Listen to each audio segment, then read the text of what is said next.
All and welcome back to our YouTube channel. So आज मी तुमच्यासोबत एक रेसिपी शेअर करणार आहे, ती म्हणजे खरवसची रेसिपी।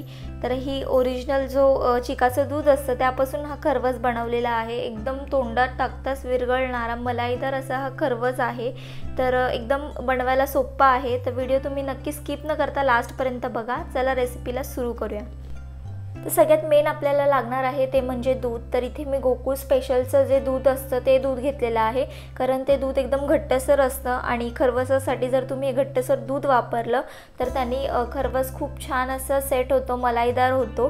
तर मी 2 छोटे ग्लास भरून गोकुळ स्पेशलचं दूध घेतलं आहे। त्यामध्ये जे चिकाचं दूध असतं सेम क्वांटिटी आपल्याला चिकाच्या दुधाची घ्यायची आहे। 2 ग्लास भरून मी चिकाचं दूध घेतलेलं आहे। त्यामध्ये आवडीनुसार साखर घालायची। तर मी इथे 4 छोटी वाटी भरून साखर घातलेली आहे। जर तुम्हाला जसं गोड आवडतं तसं तुम्ही यामध्ये साखर ॲड करू शकता। त्यानंतर सगळ्यात शेवटी यामध्ये थोडीशी वेलची आणि जायफळची पूड घातलेली आहे। आता याला एकसारखं सतत हलवत राहायचं। आता ह्याला हलवायला थोडासा टाईम लागतो, कारण साखर काय पटकन विरघळत नाही। स्वतः मी याला चमच्याने एकाच डिरेक्शनने चांगलं हलवून घेते। तर ह्याच्यातली साखर पूर्ण विरघळली ना की इथे एक मी टीन घेतलेला आहे। तुम्हाला ज्यामध्ये चिक बनवायचं आहे तुम्ही ते भांडं घेऊ शकता। तर इथे मी केकचं टीन घेतलं आहे, त्यामध्ये हे सगळं मिश्रण आपण ओतून घेऊया। तर माझं मिश्रण बरोबर 1 किलोचा जो टीन असतो त्यामध्ये बसलेला आहे। तर सगळं चिकाचं जे मिश्रण आहे ते मी ओतून घेतलेलं आहे। एका साईडला मी टोपामध्ये पाणी गरम करायला ठेवलं होतं, त्यामध्ये एक छोटी जाळी ठेवली आणि त्यावरती आपल्याला हे ठेवायचं, भांडं ठेवायचं आहे। त्यावरती अजून एक झाकण ठेवायचं, म्हणजे त्यामध्ये थोडंसुद्धा आपल्याला पाणी जाऊन द्यायचं नाही आहे आणि वरतून एक मोठं असं झाकण ठेवायचं आहे। आता 20 ते 25 मिनटं याला एकदम लो फ्लेमवरती आपल्याला शिजवून घ्यायचं आहे। पहिला 15 मिनटं अजिबात उघडून बघू नका। आता 25 मिनटानंतर मी याच्यावरचं झाकण काढलेलं आहे। आता याच्यामध्ये आपण सुरी घालून चेक करूया की आपला खरवस व्यवस्थित शिजलाय की नाही।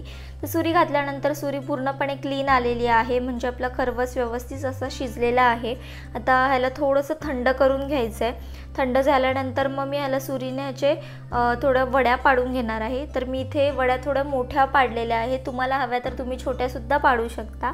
तर मी इथे स्क्वेअर शेपमध्ये मोठ्या मोठ्या अशा वड्या करून घेते। तर तुम्हाला हव्या तर छोट्या पण करा। हा खरवस तुम्ही बघू शकता एकदम मलाईदार असं झालेला आहे। आता माझ्या खरवसाच्या वड्या करून झालेल्या आहेत। हा मी तुम्हाला काढूनसुद्धा दाखवते, तर तुम्हाला टेक्स्चरवरूनच समजत असेल एकदम मस्त मलाईदार असा हा खरवस झालेला आहे। वरतून मस्त पिवळा धम्मक असा कलर, त्यावरती वेलची आणि जायफळची पूड आणि खायला तर एक नंबर अप्रतिम असा हा लागतो। तर तुम्ही या पद्धतीने जसं मी तुम्हाला टाईम सांगितलं त्यानुसार नक्की घरी करून बघा। रेसिपी आवडली असेल तर व्हिडिओला लाईक करा आणि अशाच नवीन रेसिपीसाठी माझ्या चॅनलला सबस्क्राईब करायला विसरू नका। परत भेटूया अशाच एका नवीन रेसिपी सोबत। थँक्यू।